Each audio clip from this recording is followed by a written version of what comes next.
성경 말씀 사도행전 7장 48절 말씀부터 53절 말씀까지 같이 봉독하도록 하십시다. 그러나 지극히 높으신 이는 손으로 지은 곳에 계시지 아니하시나니 선지자의 말한 바 주께서 가라사대 하늘은 나의 보좌요 땅은 나의 발등상이니 너희가 나를 위하여 무슨 집을 짓겠으며 나의 안식할 처소가 어디뇨. 이 모든 것이 다 내 손으로 지은 것이 아니냐 함과 같으니라. 목이 곱고 마음과 귀에 할례를 받지 못한 사람들아, 너희가 항상 성령을 거스려 너희 조상과 같이 너희도 하는도다. 너희 조상들은 선지자 중에 누구를 핍박지 아니하였느냐.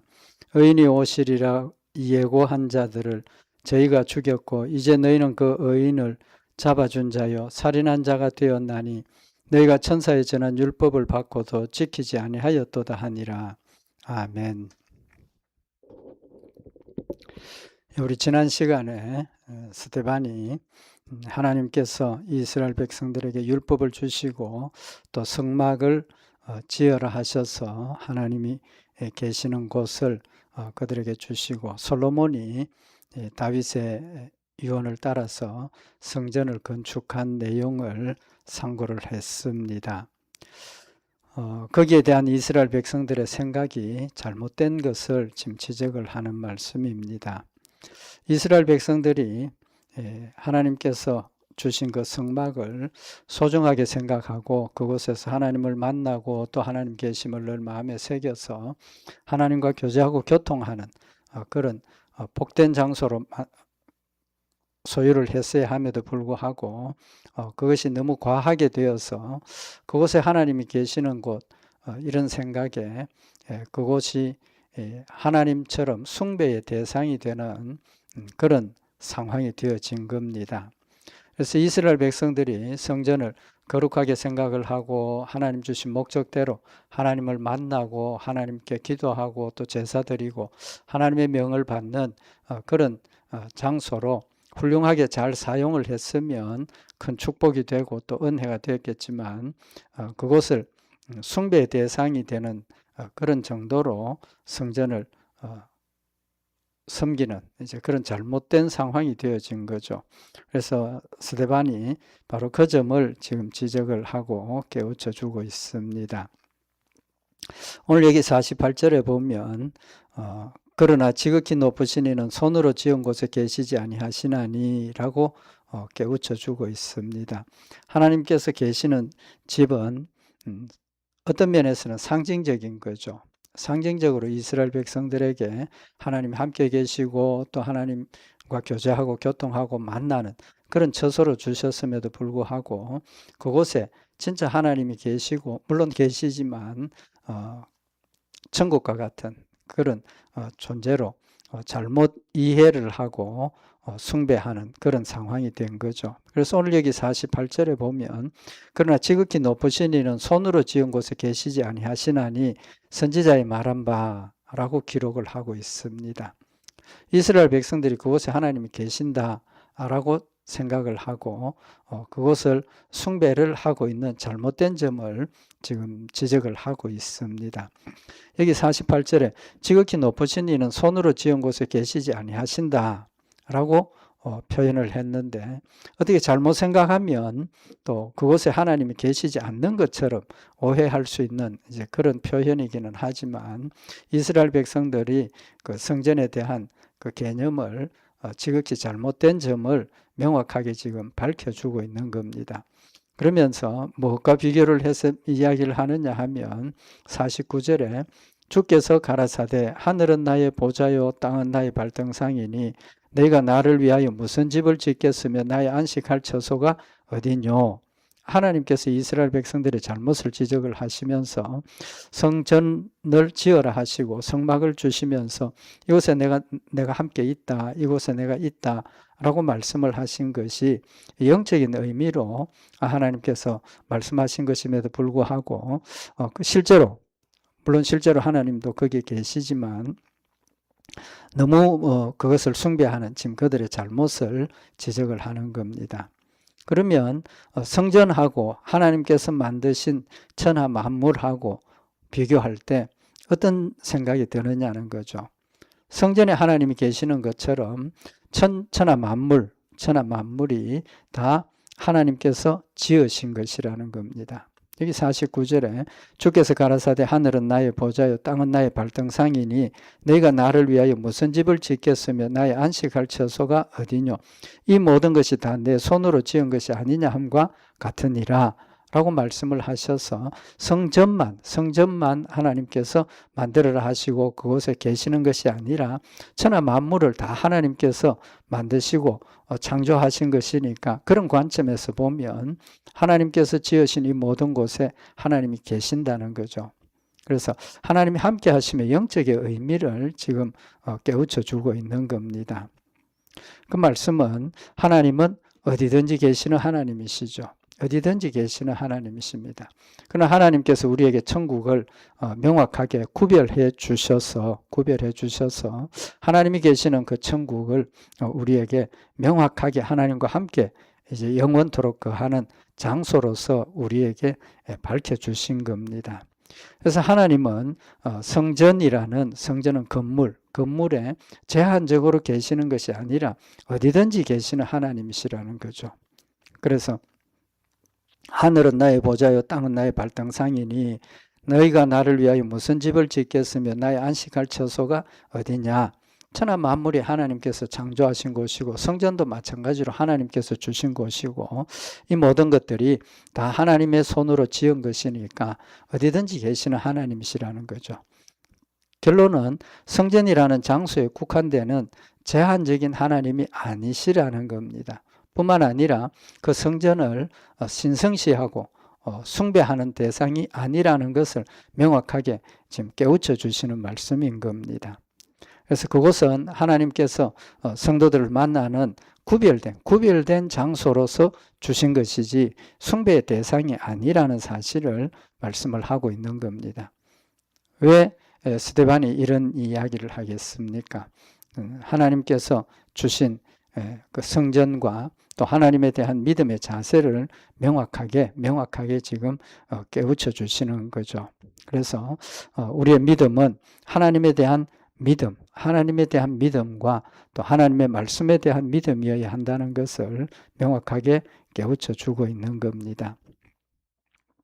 그래서 하나님에 대한 성전, 우리가 하나님 주신 목적에 맞게 여기서 하나님께 예배드리고 또 하나님의 음성을 듣고 또 우리가 기도하고 이런 장소이지 숭배의 대상은 아니라는 사실을 명확하게 말씀을 하고 있는 겁니다. 이 사실을 우리가 좀 알 수 있는 게 뭐냐 하면 아브라함이 하나님의 부르심을 받고 믿음의 조상이 되었습니다. 근데 어디에서 받았습니까? 메소포타미아, 다시 말하면 우상을 숭배하던 곳에서 아브라함을 부르셨고 거기서 택함을 받고 하나님의 백성이 되었습니다. 성전에서가 아니라는 거죠. 거룩한 곳에서가 아니라는 겁니다. 요셉은 어떻습니까? 애굽에 있음에도 불구하고 하나님이 함께 하시는 축복을 받았지 않습니까? 그래서 애굽의 총리가 되고 이스라엘 백성들을 구원해내는 그런 놀라운 능력의 역사를 감당을 했다는 거죠. 모세는 하나님을 어디서 만났습니까? 미디안 광야에서 만났습니다. 그건 거룩한 구별된 성전이 아니었지 않습니까? 마찬가지로 하나님 어디든지 계시는 하나님이시고 우리가 죄악 가운데 있는 그 상황에서도 하나님 우리를 찾아오셔서 만나시는 그런 하나님이시라는 사실을 명확하게 기억을 하고 하나님께서 율법을 주신 곳 시내산입니다. 광야입니다. 그래서 하나님 어디든지 계시는 하나님이시고 어디든지 우리와 항상 함께 계셔서 믿음으로 우리를 인도하시고 또 성령으로 하나님 힘주셔서 하나님 말씀 순종할 수 있도록 하나님께서 역사하신다는 겁니다. 그래서 하나님과 우리와의 관계는 성전이라는 그런 중간 매체에 의한 것이 아니라 하나님과 우리와의 직접적인 관계로 하나님과 우리가 하나가 된다는 사실을 말씀을 하시고 하나님과 우리가 하나가 되는 길이 뭡니까? 히브리서 11장 6절에 보면 믿음이 없이는 기쁘시게 못하나니 하나님께 나아가는 자는 반드시 그가 계신 것과 또한 그가 자기를 찾는 자들에게 상 주시는 이심을 믿어야 할지니라. 믿음이 없으면 하나님을 기쁘시게 못한다는 겁니다. 아무리 성전에서 먹고 자고 거기서 하나님을 찾는다 하더라도 믿음이 없으면 아무 의미가 없다는 것을 말씀을 하고 있는 겁니다. 그래서 지금 이제 이스라엘 백성들이 성전을 지금 숭배하고 잘못 사용하고 있는 점을 깨우쳐 주면서 51절에 보면 목이 곧고 마음과 귀의 할례를 받지 못한 사람들아 내가 항상 성령을 거스려 너희 조상과 같이 너희도 하느니라. 하나님과의 관계가 믿음의 관계가 되지 못하고 성전만 숭배하는 그런 관계가 되니까 이스라엘 백성들의 모습이 정말 불신앙적인 잘못된 그런 모습임을 지적을 하고 깨우쳐 주는 겁니다. 여기 51절에 보면 목이 곧고 마음과 귀의 할례를 받지 못한 사람들아 너희가 항상 성령을 거스려 너희 조상과 같이 하는도다 라고 지적을 하는 게 뭡니까? 지금 이스라엘 백성들의 조상들의 죄를 지금 지적을 하고 있는 겁니다. 깨우쳐 주고 있는 거죠. 목이 곧고 마음과 귀의 할례를 받지 못한 사람들이라 그랬습니다. 이스라엘 백성들은 혈통적으로 아브라함의 후손이고 또 하나님께서 아브라함에게 약속하신 축복의 약속들을 그들이 받아 누리고 있는 그런 거룩한 백성이라고 그들은 생각을 하고 있습니다. 그럼에도 불구하고 지금 스데반은 그들 이스라엘 백성들 혈통적인 조상들에 대해서 목이 곧고 마음과 귀의 할례를 받지 못한 사람이라 라고 책망을 하고 또 이스라엘 백성들을 향해서도 목이 곧고 마음과 귀의 할례를 받지 못한 사람이라고 책망을 하고 있습니다. 여기 목이 곧다는 뜻이 뭡니까? 이스라엘 백성들의 마음이 믿음이 없기 때문에 하나님 주신 말씀을 받아들이지 않고 완악하게 끝까지 거절하고 불순종하는 그런 지금 모습을 표현을 하고 있는 겁니다. 여기 목이 곧아서 마음과 귀의 할례를 받지 못했다. 목이 곧은 이유가 마음과 귀의 할례를 받지 못했기 때문이라는 겁니다. 여기 마음과 귀의 할례를 받지 못했다는 뜻이 뭡니까? 믿음을 가지지 못했다는 거죠. 그래서 신명기 10장 16절에 보면 그러므로 너희는 마음의 할례를 행하고 다시는 목을 곧게 하지 말라. 하나님께서 이스라엘 백성들이 하나님의 존재를 알려주시고 하나님의 능력의 역사를 체험하게 하시고 하나님이 그들을 이끌어 가심에도 불구하고 눈으로 보고 귀로 듣고 먹고 마심에도 불구하고 그들이 하나님을 믿지 못하고 믿음으로 순종하지 못하고 늘 원망하고 불평하고 애굽을 잊어버리지 못하고 그런 상태를 지금 마음의 할례를 행하지 못했다라고 책망을 하고 있는 겁니다. 마음의 할례를 받지 못했다는 건 뭡니까? 결국은 믿음을 가지지 못했다는 거죠. 하나님의 능력의 역사를 몸으로 체험을 하고 만나를 먹고 하나님 주신 반석에서 나시는 물을 마셨음에도 불구하고 그들은 여전히 하나님을 믿지 못하고 육신에 매달려 있는 그런 모습을 지금 책망을 하고 있는 겁니다. 그래서 그들이 얼마나 마음의 할례를 행하지 못했다는 것을 깨우쳐 주시는 것은 너희가 항상 성령을 거스려 너희 조상과 같이 하는도다. 지금 현재 이스라엘 백성들 예수님 오셔서 복음을 전하고 하신 그 예수님의 말씀을 받아들이지 못하는 모습을 바로 이스라엘 백성들의 혈통적인 조상들의 모습하고 비교해서 말씀을 하고 있는 겁니다. 너희 조상들도 목이 곧아서 항상 성령을 거스려 너희 조상과 같이 하는도다. 이스라엘 백성들에게 하나님께서 계속해서 우상 숭배를 깨우쳐 주시고 불순종을 깨우쳐 주시고 하나님 살아계심을 따라 순종할 것을 선지자들을 보내시고 여러 가지 방법을 통해서 하나님 말씀을 전해 주셨음에도 불구하고 그들은 그 선지자들의 말씀을 받아들이지 않았다는 겁니다. 그것이 곧 우상 숭배와 똑같다는 거죠. 그래서 그들이 그렇게 완악하게 끝까지 하나님 말씀을 받아들이지 않는 것은 목이 곧다라고 표현을 하신 겁니다. 그래서 출애굽기 32장 9절에 보면 여호와께서 또 모세에게 이르시되 내가 이 백성을 보니 목이 곧은 백성이다. 목이 곧다. 하나님 앞에 머리를 숙이고 하나님의 말씀을 받아들이고 순종해야 하는데도 불구하고 목이 곧아서 빳빳하게 서서 하나님의 말씀을 그냥 하나도 받아들이지 않는다는 겁니다. 어느 정도로 표현을 했느냐 하면 이사야 48장 4절에 내가 알거니와 너는 완악하며 내 목의 힘줄은 무쇠요 내 이마는 노시라.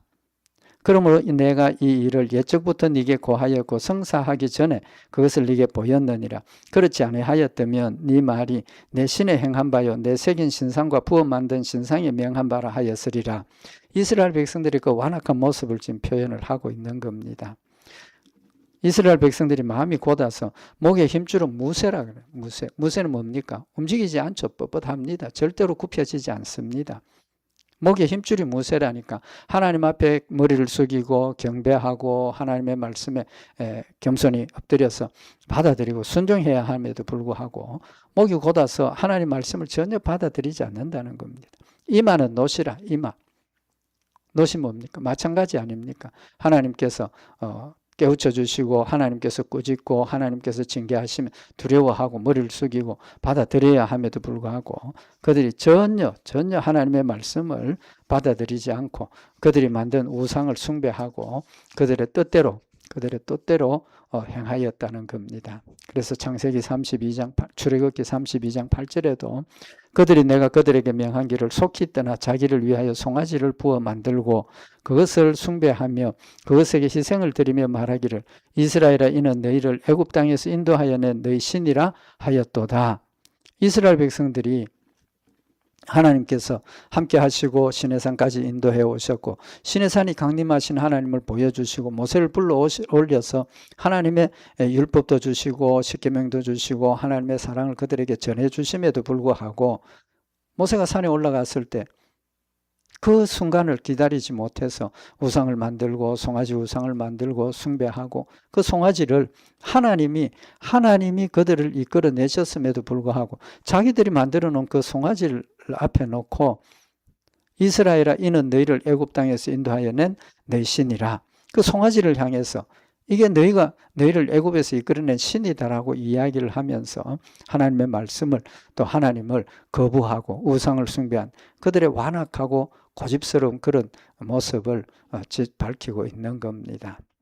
결국은 그들이 하나님의 말씀을 불순종하고 눈으로 보고 만나를 먹고 하나님 주신 물을 마셨음에도 불구하고 그들이 계속해서 우상을 숭배한 이유를 분명하게 밝히고 있습니다. 뭐라고 말씀을 하셨습니까? 마음과 귀에 할례를 받지 못한 사람들아 라고 말씀을 하고 있습니다.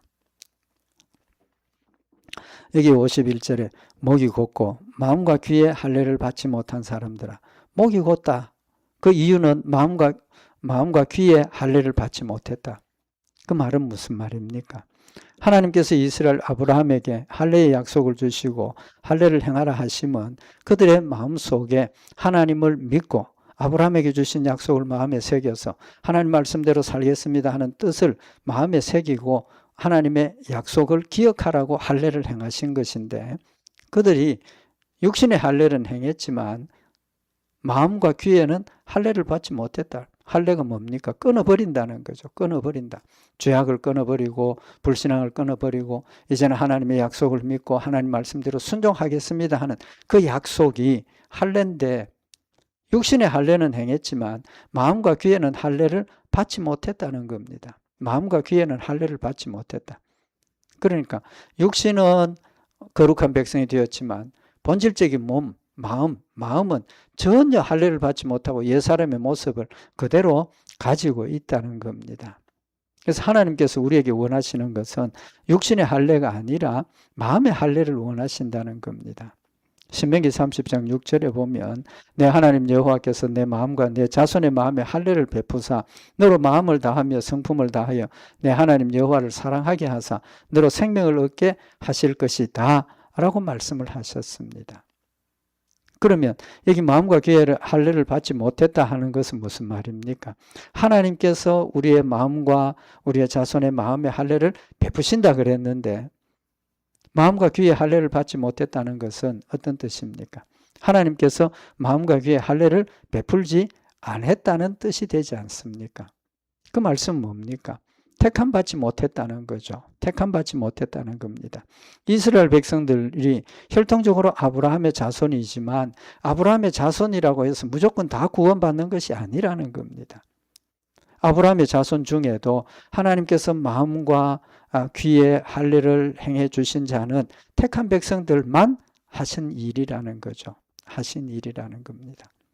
그래서 하나님께서 택한 백성들, 이스라엘 백성들, 혈통적인 아브라함의 후손들 중에도 하나님이 그들의 마음의 할례를 행하고 귀의 할례를 행해 주셔서 하나님의 말씀을 믿음으로 받아들이고 또 마음에 믿음으로 하나님의 말씀을 순종하는 택한 백성이 있는가 하면 이스라엘 백성이라 할지라도 혈통적인 아브라함의 후손이라 할지라도 택한 받지 못한 자들은 하나님의 말씀에 대한 관심이 없고 하나님의 말씀을 들어도 믿지 않고 여전히 목이 고든 그런 모습을 보여주고 있다는 겁니다. 그래서 우리가 출애굽기를 신명기 여호수아서를 쭉 살펴보면 상고를 해보면 이스라엘 백성들 같은 이스라엘 백성들이지만 그 가운데 하나님의 말씀을 믿고 순종하는 자들도 있었고 여전히 우상을 숭배하고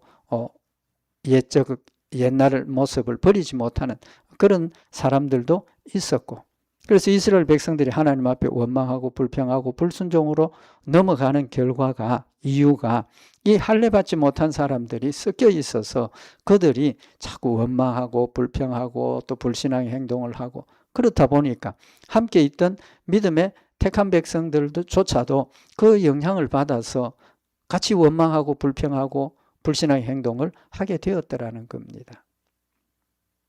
결론은 그들이 귀와 마음의 할례를 받지 못한 사람들의 모습은 하나님을 향하지 못하고 세상을 향하고 육신을 향하고 옛날 것을 버리지 못했기 때문에 결국은 목이 곱고 머리는 노시라는 그런 책망을 받는 행동을 할 수밖에 없었다는 겁니다. 그래서 사도행전 7장 39절에 보면 우리 조상들이 모세에게 복종치 아니하고자 하여 거절하며 그 마음이 도리어 애굽으로 향했다라고 기록을 하고 있지 않습니까? 모세가 시내산에 올라간 뒤에 산 밑에서 그들이 우상을 만들고 우상 숭배한 그것은 결국은 모세에게 복종하지 않고 거절했고 그것이 곧 애굽으로 마음이 향해 있었기 때문이라는 겁니다. 왜? 마음의 할례를 행하지 못하고 마음의 할례를 받지 못했기 때문에 택함 받지 못했기 때문에 결론은 택함 받지 못한 자들의 삶은 마음이 어디에 있습니까? 애굽에 있다는 것은 이 세상 일에 마음을 빼앗기고 있고 이 세상 일에 목적을 두고 있고 그들의 마음속에는 천국에 산 소망이 전혀 없다는 겁니다. 전혀 없다는 겁니다. 그러니까 결론은 그들이 육신의 생각대로 마음의 욕심대로 자신의 뜻대로 사는 그런 모습일 수밖에 없는 겁니다. 고린도전서 2장 14절에 보면 육에 속한 사람은 하나님의 성령의 일을 받지 아니하나니 저희에게는 미련하게 보이며 또 깨닫지도 못하나니 이런 일은 영적으로라야 분별함이니라. 왜 택함 받지 못한 자들, 마음의 할례를 받지 못하고 마음속에 하나님을 믿지 않는 자들은 결국은 성령의 일을 받지 않기 때문이라는 겁니다. 성령의 일을 받지 않는다는 겁니다. 이 말씀은 하나님께서 하나님의 택한 백성들에게는 성령을 보내어 주셔서 성령이 나와 함께 하고 계시고 그 성령님이 내 마음속에 역사하셔서 하나님의 말씀을 믿게 하고 하나님을 사모하게 하고 하나님을 기도하게 하고 하나님과 교제하고 교통하면서 하나님 말씀 순종하고 하나님 뜻을 이룰 수 있도록 역사를 하신다는 겁니다. 그러나 육에 속한 사람은 성령의 일을 받지 않는다는 겁니다. 성령의 일을 받지 않는다는 거예요. 육에 속한 사람은 하나님의 성령의 일을 받지 아니하나니 왜? 마음속에 성령이 그들의 마음속에 성령이 안 계시기 때문이라는 거죠. 그들의 마음속에 육신적인 눈으로 보면 예수 믿는 게 미련하게 보인다는 겁니다. 하나님을 믿는 게 미련하게 보인다는 거죠. 또 그들의 마음에 눈에 보이는 그것들이 미련하게 생각이 드니까 하나님의 말씀을 깨닫지도 못한다는 겁니다. 아무리 성령님께서 가르쳐 주시고 깨우쳐 주셔도 깨닫지 못한다는 겁니다. 왜? 하나님의 일은 영적으로라야 분별할 수 있기 때문에 하나님의 일은 영적으로라야 분별할 수 있기 때문이라는 겁니다. 하나님의 존재를 믿는다는 건 영적으로 하나님이 존재하신다는 사실을 믿고 의지하는 그런 열매이기 때문에 성령의 일을 받지 않는다는 겁니다. 그래서 그들이 하는 행동이 뭡니까? 너희가 항상 성령을 거스려 그랬습니다. 너희가 항상 성령을 거스려 라고 책망을 하고 있는 겁니다.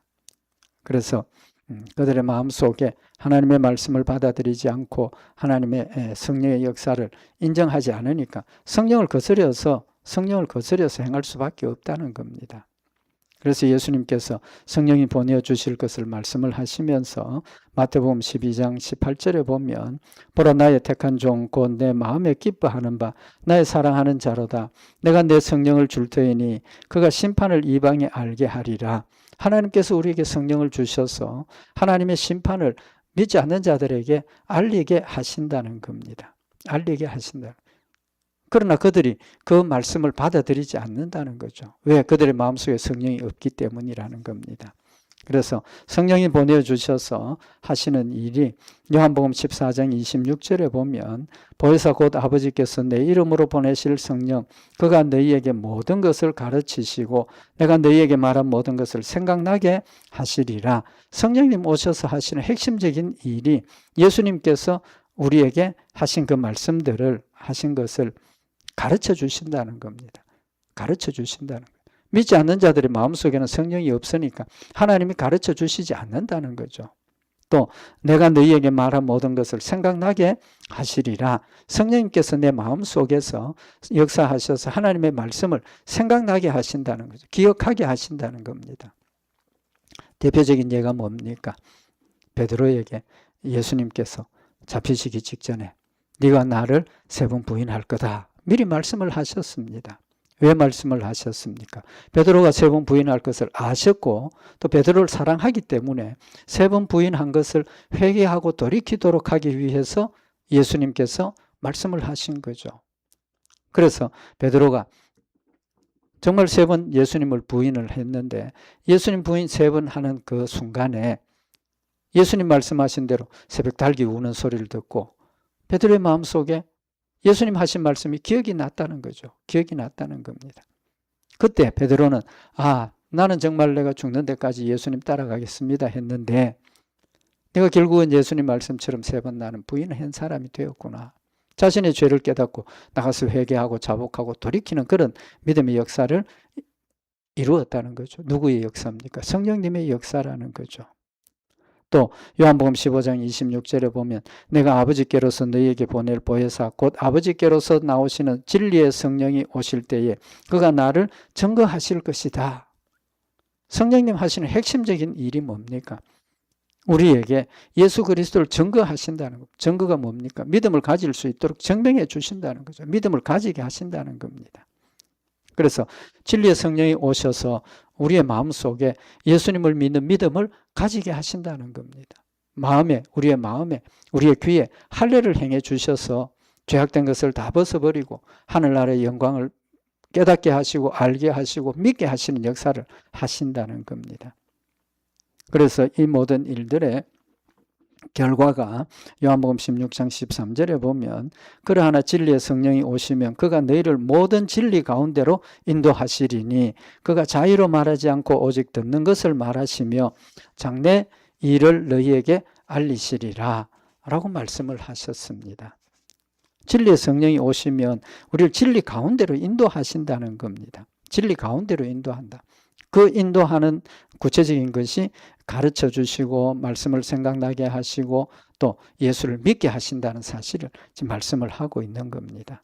그래서 성령님을 진리의 성령이라고 말씀을 하고 있는 겁니다. 왜? 성령님이 하시는 역사가 핵심적으로 무엇과 연관이 되어 있습니까? 하나님의 말씀과 연관이 되어 있다는 겁니다. 하나님의 말씀과 연관이 되어 있다. 우리는 이스라엘 백성들이 제자들이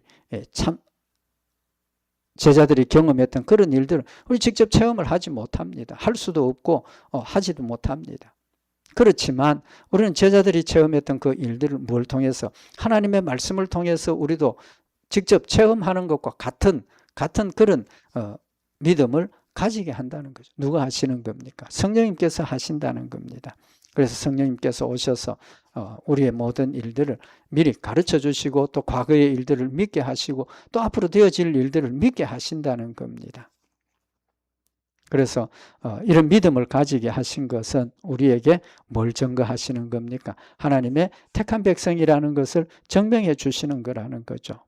로마서 8장 16절에 보면 성령이 친히 우리 영으로 더불어 우리가 하나님의 자녀인 것을 증거하신다. 성령님 우리 성도들 각각에게 내 마음속에 오셔서 내가 하나님의 자녀라는 걸 증명해 주신다는 것, 증거해 주신다는 것. 뭘 통해서? 예수님을 믿도록 하신 것을 통해서. 마음과 귀의 할례를 받지 못한 자들은 아무리 만나를 먹고 구름기둥 불기둥을 보고 하나님의 능력의 역사를 체험을 했음에도 불구하고 그들의 마음에 성령이 계시지 않으니까 그 체험을 했음에도 불구하고 그 체험을 근거로 증거해 주심에도 불구하고 믿지 못하더라는 겁니다. 믿지 못하더라는 거예요. 그래서 우리는 성령을 따라 행해야 하고 또 우리는 성령을 따라 행하도록 하나님께서 성령님 오셔서 역사하고 있다는 겁니다. 그래서 고린도전서 2장 10절에 보면 오직 하나님이 성령으로 이것을 우리에게 보이셨으며 성령은 모든 것 곧 하나님의 깊은 것이라도 통달하시느니라. 경험하지 못했고 우리가 직접 체험하지 못했고 또 보지도 못했지만 성령님께서 이걸 영적으로 우리에게 보여주셔서 믿게 하시고 체험한 것과 같은 그런 통달하게 하시는 역사를 이렇게 주신다는 거죠. 결론은 우리가 성령을 따라 행해야 한다는 겁니다. 성령이 내 안에 오셔서 나를 인도하고 계시는데 그 성령을 쫓아가야만 우리에게 믿음의 유익이 있고 구원의 놀라운 축복의 자리에 들어간다는 사실을 말씀을 하고 있는 겁니다. 갈라디아 5장 16절에 보면 내가 이르노니 너희는 성령을 쫓아 행하라. 그리하면 육체의 욕심을 이루지 아니하리라. 성령님께서 진리의 말씀으로 우리를 인도하시면 육체의 욕심은 다 끊어버리고 하나님 말씀대로 하나님 뜻대로 순종하게 하신다는 사실을 말씀을 하고 있는 겁니다. 그래서 데살로니가전서 5장 19절에 보면 성령을 소멸치 말라. 성령을 소멸치 말라라고 명령을 하고 있는 겁니다. 오늘 우리 여기서 한 가지 더 생각을 해볼 수 있는 것은 이 일에 아주 대표적인 모습을 보여준 사람이 있습니다. 누굽니까? 사울이죠. 사울은 어떤 사람입니까?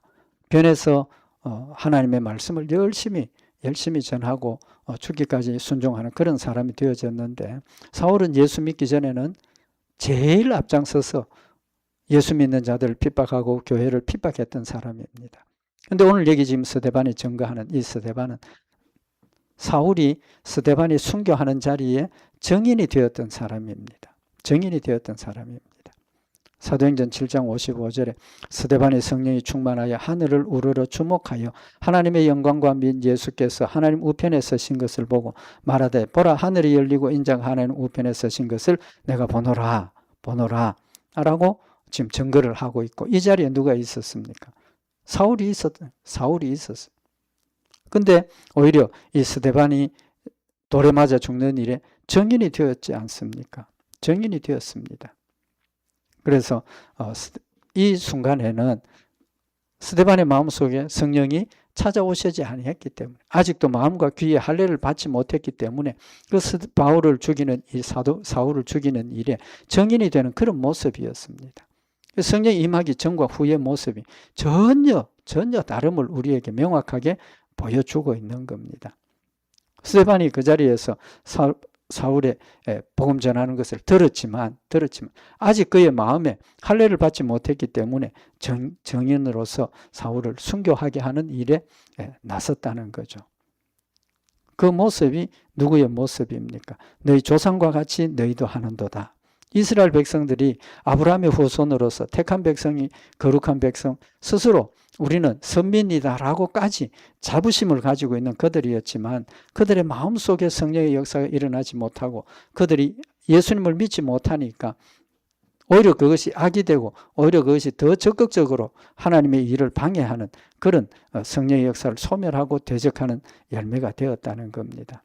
그래서 그들의 역사를 보면 하나님께서 계속해서 선지자를 보내신 겁니다. 지금 성령이 역사하시는 것처럼 하나님께서 그들 민족, 이스라엘 민족들, 혈통적인 이스라엘 민족들에게 계속해서 선지자를 보내시는 겁니다. 죄를 회개할 것을 촉구하고 우상 숭배할 것을 버릴 것을 촉구하고 그들이 잘못한 것 징계하셔서 나라가 망한다 전해 주셨지만 그들이 그 선지자들의 말을 전혀 안 들었다는 거죠. 안 들었다는 겁니다.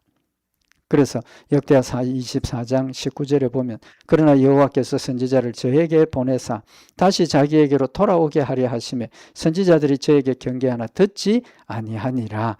너희 조상과 같이 너희도 하고 있다. 지금 이스라엘 백성들이 예수님 오신 예수님을 십자가에 못 박아 죽이고 성령이 임해서 복음을 전하는 일에 지금도 그들이 반대하고 방해하고 핍박하고 있다는 사실을 똑같이 지적을 하고 있는 겁니다.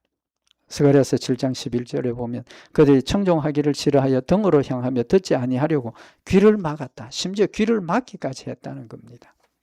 그래서 여기 52절에 보면 너희 조상들은 선지자 중에 누구를 핍박지 아니하였느냐. 의인이 오시리라 예고한 자들을 저희가 죽였고 이제 너희는 그 의인을 잡아준 자요 살인한 자가 된다라고 명확하게 책망을 하고 지금 예수 그리스도를 죽인 일을 지금 깨우쳐 주고 있는 겁니다. 선지자 중에 누구를 핍박지 아니하였느냐. 많은 선지자들이 왔지만 그 선지자들의 말을 듣지 않고 계속해서 배척하고 심지어 선지자들을 죽이는 그런 이 일까지 했다는 거죠.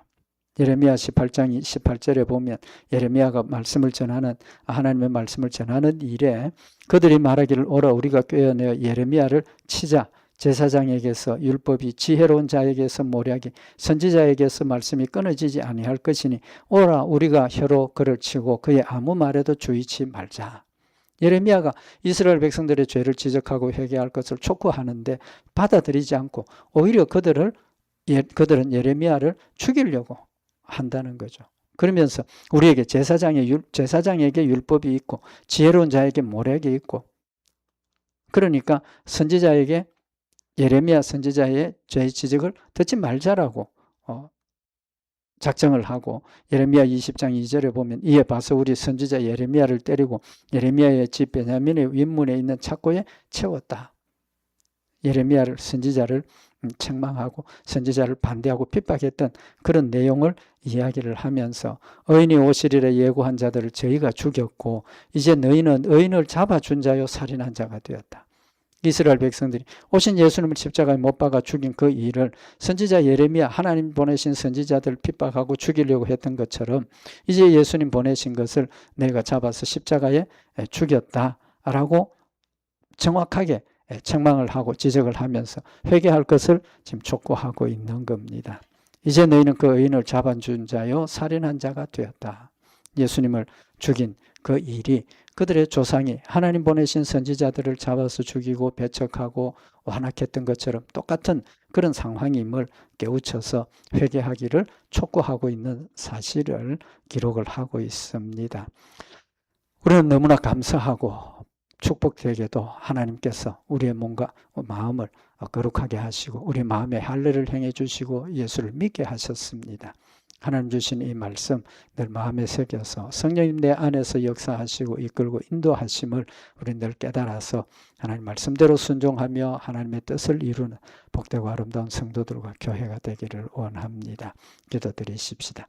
사랑의 하나님 아버지, 하나님 저희들 사랑하셔서 하나님의 백성이 되게 하시고 성령님 우리 안에 역사하시면서 말씀을 깨닫게 하시고 말씀을 순종하게 하시고 회개하게 하심을 늘 깨우쳐서 성령의 역사를 따라 순종하며 성령의 역사를 따라 말씀 가운데 승리하는 저희들 되도록 주님 인도하시옵소서. 늘 함께 하시고 승리케 하실 줄 믿고 감사드리오며 우리 주 예수 그리스도의 이름으로 기도드리옵나이다. 아멘.